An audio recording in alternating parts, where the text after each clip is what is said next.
Le damos la bienvenida a nuestro invitado, el licenciado Leonardo de León, abogado, máster en Finanzas y Relaciones Internacionales, y como ya lo habíamos anunciado, a nuestro querido amigo, el doctor Guido Gómez Mazara. ¿Qué tal? Bienvenido, buenos días, ¿cómo están? Gracias, muy bien, muy bien.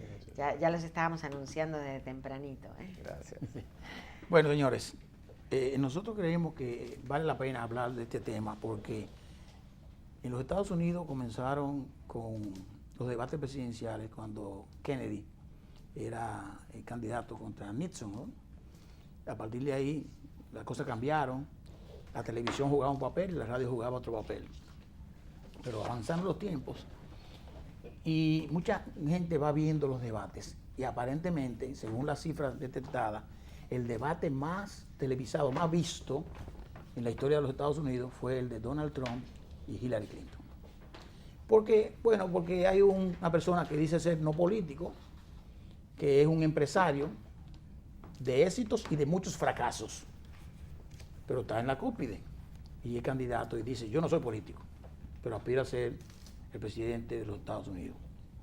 En el debate, que fue de 3 temas fundamentales, este primer debate, y que el 9 de octubre será el próximo, se hablaron de 3 temas fundamentales que son prosperidad, dirección de los Estados Unidos, a dónde va Estados Unidos, y la seguridad del país a nivel internacional.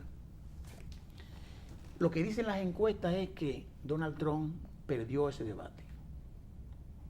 Donald Trump es un mal candidato, dice la gente. Donald Trump es un peligro. Donald Trump no sabe conceptualizar. Y Donald Trump no sabe dirigir las cosas, pero está casi pegado con Hillary Clinton. Aquí no vamos a debatir, sino vamos a hablar del concepto de cada uno de ustedes. Guido, y te vi que estaba en una peña hablando sobre estos temas que no pude participar. ¿Cómo tú das una primera evaluación de lo que ocurrió el lunes pasado? Bueno, mucho gusto, gracias por la oportunidad de compartir. En primer lugar, cuando tú haces referencia de manera introductoria sobre el tema de Kennedy y Nixon, yo debo dar como dato que todo el que escuchó el discurso, que fue un debate realmente entre ambos, por radio, dio a Nixon de ganador. Pero quien lo vio, dio a Kennedy. ¿Por qué? Porque la década de los 60 constituyó el punto de partida de mayor penetración de la televisión como un instrumento de comunicación. Han pasado muchos años y el componente mediático afincado en lo que se ve tiene un impacto sin precedentes. Ahora, un debate en los Estados Unidos está mecánicamente demostrado, no transforma sustancialmente la simpatía del elector que de antemano ha predeterminado su acción electoral. La última referencia fue el debate de Mitt Romney contra Obama. En ese primer debate ganó Romney, pero el presidente de los Estados Unidos fue Barack Obama. ¿Por qué? Porque si bien es cierto, tú afincaste los temas que sirvieron como el primer punto de... Dicen los galleros que con primera topada de gallo, dicen aquí. Yo no soy gallero, pero dicen eso. Ese primer enfrentamiento, lo que reiteró frente a la sociedad y al mundo, es lo que el sentido común indicaba, que hay una candidata que tiene formación, adiestramiento, intelectualmente superior, y hay un candidato que por apostar a la antipolítica ha generado un nivel de simpatías insospechados y que utilizó ese primer debate para redefinir cuáles son sus targets del punto de vista electoral. Por ejemplo, ¿qué demuestra el candidato republicano en todo esto? Que él, a partir de los resultados, que evidentemente Hillary Clinton lo apabulló, 67-20 y tantos son los resultados, él va a retomar el aspecto esencial de asesinarle el carácter y la credibilidad a Hillary Clinton. Exacto. ¿Por qué? Porque en ese primer debate, donde él enfatizó más, es que ella es una exponente clásica del sistema de partidos, que tenía 30 años hablando, sin hacer nada, y que él, como expresión de la antipolítica, representa a una gente que hace cosas y no habla tanto. Segundo lugar, si hay un elemento distintivo de este proceso, y usted hacía una introducción interesante, usted colocaba un mensaje de Tim Kaine. Y es que en el marco de ese primer debate, Hillary Clinton habilidosamente colocó en el centro un aspecto en el que ella tiene una ventaja esencial: el voto latino. ¿Por qué? Porque en la fase del debate, él, por decir percepción, dijo apreciación, y ella tomó la palabra y dijo: no, usted tiene una tradición de hacer juicios en función de lo que usted aprecia. Eso le pasó con Alicia Machado. ¿Por qué ella martilla ese tema? En Estados Unidos hay 55 millones de personas que tienen origen hispano. Y los hispanos casi representan 11% de los votos. Y hay estados... Y votan. No, claro, militantemente. Y hay estados donde el concepto equivocado minoría étnica es mayoría electoral. Y en ese sentido, cuando la candidata demócrata coloca en el centro del debate una actitud de agresividad y de prejuicio contra una distinguida dama venezolana, pero ya hecha ciudadana norteamericana, que fue Miss que goza Universo, del cariño de la gente. Miss Universo, ya sí coloca un tema que es una gran piedra en el camino. Aunque nosotros desde la perspectiva del latino vemos el proceso de debate con mucha pasión, hay aspectos puramente aritméticos que yo quisiera colocar para compartir en esta conversación con ustedes que podrían ser importantes a la hora de entender cuáles van a ser los resultados, que van a ser cerrados. Miren, para Trump ganar las elecciones necesita el 80% del voto de ciudadanos de origen caucásico, o sea, del blanco. El último candidato republicano que generó una significativa actitud positiva del orden electoral fue Romney. Generó 70% de votos. El mayor. Mayor. De contrapeso, el último republicano que ganó la Casa Blanca, Bush hijo, necesitó como mínimo 40% del voto hispano. Esos son péndulos interesantes para que la gente entienda por qué el debate va a tomar ritmos en lo que respecta a los issues que se debaten, que están íntimamente vinculados de cómo está estructurado el mercado electoral en los Estados Unidos. Otro aspecto del debate, que yo pienso que va a ser muy interesante. Miren, cuando una figura como Trump juega a la antipolítica, él manipula un concepto inteligentemente estructurado por su equipo de campaña, porque aunque él parezca que es una persona que da golpes a lo loco, él tiene definido ya un mercado electoral muy claro. Sí. Él apela al voto de los insatisfechos, él apela al voto de los rednecks, como dicen, y fundamentalmente él quiere construir la idea de que su éxito empresarial puede ser traducido a la mayoría de ciudadanos norteamericanos. ¿Cuál es el inconveniente? Que un debate con estas características siempre golpea a los sectores de élite. Y lo doy como información. 62% de las personas que tienen un altísimo nivel educativo votan demócrata. Por eso cuando el candidato republicano habla, él le habla al ciudadano ordinario, Sí. al de a pie, al que está en Milwaukee caminando por las calles, camina por Oregón. Y nosotros desde estas latitudes tenemos una visión muy sesgada sobre la base de creer que el típico norteamericano es el que vemos en la calle de New Jersey o Nueva York, y no es así. Sí. Frente a eso, yo pienso que si hay un componente también importante en este proceso que puede golpear de forma significativa al candidato republicano, es un tema elemental. En Estados Unidos te perdonan todo, menos los pagos de impuestos. Exacto. Y uno de los puntos de mayor acierto en el primer tramo del debate fue la pregunta que le hizo el entrevistador al candidato republicano, de cómo era posible que él no había declarado impuestos. Y él le respondió con un golpe que, si bien es cierto la gente presume que es una respuesta alocada, cuestiona el carácter de la candidata demócrata. Él dijo: perfecto, yo no he hecho la declaración, pero la voy a hacer cuando se hagan de público conocimiento los 33,000 correos electrónicos que cuestionan la integridad de la candidata demócrata. Cuando la gente me pregunta a mí... Pero él no declaró, perdóname, sus impuestos, o él no ha dicho, él ha declarado sus impuestos, lo que no ha dicho cuánto tiene. No, él lo que ha dicho que en este año no ha hecho declaración de impuestos porque él tiene una compañía haciendo una Lo está auditando, auditoría exacto. de su patrimonio para hacerla de conocimiento público, Pero por el también, amor de Dios. pero además de eso, es tardío. Totalmente. Porque la Totalmente. fecha prescribió. Ya, correctamente. Entonces, mire cuál es un componente interesante del debate. Cuando él da ese golpe, él quiere colocarse en una justa balanza. ¿Por qué? Porque si en los Estados Unidos, como cualquier sociedad, la racionalidad imperara, desde mi punto de vista, ninguno de los dos hubiese sido candidato. Okay. Entonces, tenemos el problema de que la gente me pregunta, Guido, ¿por qué esto ha llegado donde está? Bueno, porque tenemos candidatos con algún nivel de vulnerabilidad. Pero había falta de liderazgo también, ¿o qué? Y ahí radica el éxito de Trump. Trump Por es eso. un político, entre comillas, que juega a la antipolítica. Ahora, si en Estados Unidos la racionalidad hubiese imperado, todo el mundo sabe cómo se llamaría el candidato del Partido Demócrata. Bernie Sanders. Inclusive, los estudios que se han hecho de Sanders contra Trump es una ventaja de 16 puntos.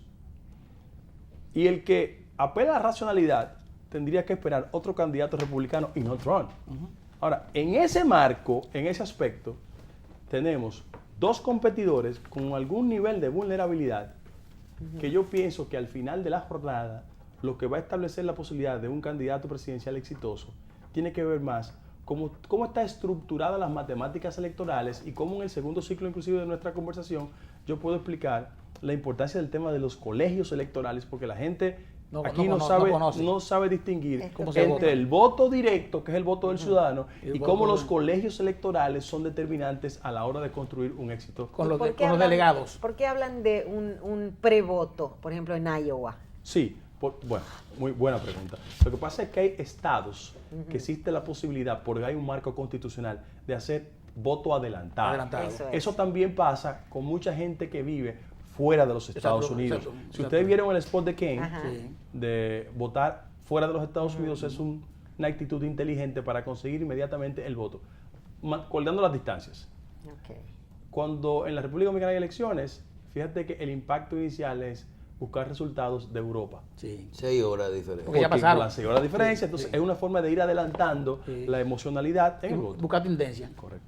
Bueno, interesante. Y lo bueno es eso que lo ligamos con lo de Tim Kaine, porque cuando ellos piden el voto abroad, Sí. en el exterior, es porque esa gente que está afuera vota, y necesariamente vota donde está, pero está votando en su estado. Claro. Está votando en su estado. O sea, tú votas, no di que no votaron en República Dominicana, no. Yo voté aquí, pero estoy votando en New Jersey. Sí, porque el registro del ciudadano está en esa demarcación. En esa demarcación. Bien, Leonardo de León es un abogado con maestría en finanzas y relaciones internacionales, y una vez estuvimos aquí analizando precisamente estos temas sobre lo que él entendía que era la perspectiva de lo que eran las elecciones en los Estados Unidos. Y viendo la opinión general interesantísima de Guido Gómez, nos gustaría también, primero, como un preámbulo, ver su opinión sobre este mismo tema y lo que fue el debate del pasado lunes. Claro, con mucho gusto y gracias por la invitación de venir aquí. Fíjate, como decía Guido, muy bien planteado, el debate es obvio que lo ganó Hillary Clinton. O sea, era un asunto como yo lo compararía como un juego de béisbol que está 20-2. Porque se demostró lo que hemos visto con anterioridad, el hecho de que Donald Trump, él trata de avasallar con su personalidad. No quiero parecer aquí como todos los latinos que estamos atacando a Donald Trump de una manera subjetiva, sino viéndolo de manera objetiva. De hecho, en algunos coloquios, yo he sido considerado pro-Trump. Yo lo que trato de ser objetivo. Y tal y como decía Guido correctamente, el hecho de que Hillary tenga tanto tiempo desenvolviéndose en posiciones importantes, sobre todo en los años que duró de primera dama, luego como senadora y luego como secretaria de Estado. Es una persona de mucho mayor experiencia, eso no hay duda. Pero eso ha sido también aquí una piedra en el zapato vamos a decir, de la elección. El hecho de que esa experiencia la ata mucho al establishment norteamericano, o sea, a Washington, que fue similar a lo que ocurrió en las elecciones de 1976, cuando ustedes recuerdan que por el escándalo de Watergate, en el cual Richard Nixon tuvo que renunciar, había esa reputación de mala fama para Washington en sí, y por eso un candidato fresco como Jimmy Carter ganó las elecciones de 1976. Es un caso similar, aunque sabemos que la personalidad de Jimmy Carter y la de Trump es completamente distinta. Pero el apetito del electorado en este momento estaba apuntando a un candidato apolítico, a un antipolítico, como menciona Guido. Y eso ha favorecido a Trump grandemente. Estoy de acuerdo con lo que menciona, de que si hubiesen sido otros candidatos, fíjate lo que tú mencionas, Guido, sobre Sanders, que Sanders era el candidato. Yo apostaba a Sanders porque yo pensaba, y él también apostaba a eso, de que eso de los correos iba a explotar de una manera. Sanders estuvo en todo momento apostando a eso. Sin embargo, Hillary tenía lo que se llaman los superdelegados, que fue una de las participaciones que mayor le formuló los delegados necesarios para ella ganar la nominación.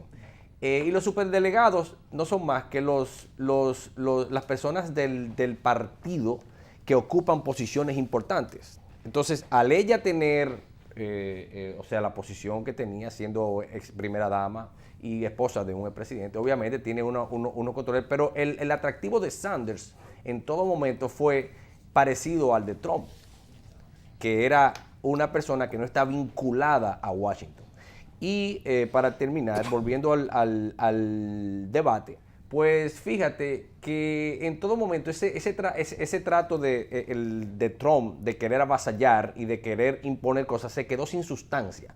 Hubo momentos en el cual él decía algo como que lo decía más en el tono más alto que lo que en realidad estaba tratando de hasta defender. Grosero por las interrupciones. Claro, fíjate lo que mencionaba Terrero sobre el asunto de los impuestos, cuando el periodista le preguntó sobre los impuestos. Él dice, cuando Hillary diga, muestre los 33,000 correos. Una respuesta infantil, inclusive. Claro, porque en realidad el votante no le importa a Hillary, el votante está pensando en que... Porque no tenía argumento, tal vez. O sea. Exactamente, o sea, ¿qué tiene que ver eso con eso? O sea, diga la razón, pero usted tiene que mostrar los impuestos, porque como dijo Hillary bien, o sea, durante 40 años eso siempre se ha hecho. Sí. Además, un presidente tiene que mostrar, independientemente de Hillary, usted está vendiendo usted, y vendiéndose usted tiene que demostrar que usted, toda su situación es pulcra, sobre todo porque venimos de un aspirante a la presidencia, que es un empresario, que no es necesariamente el empresario más pulcro del mundo, porque sabemos que es un individuo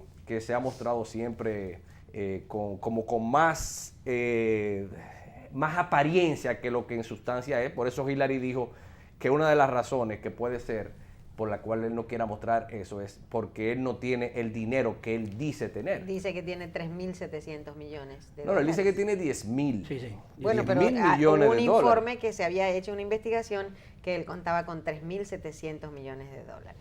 A lo mejor líquido. Para un fin de semana viene bien. Bueno, pero no, yo creo que para la introducción está bien, y vamos a ir a una pausa para integrar en el debate del debate.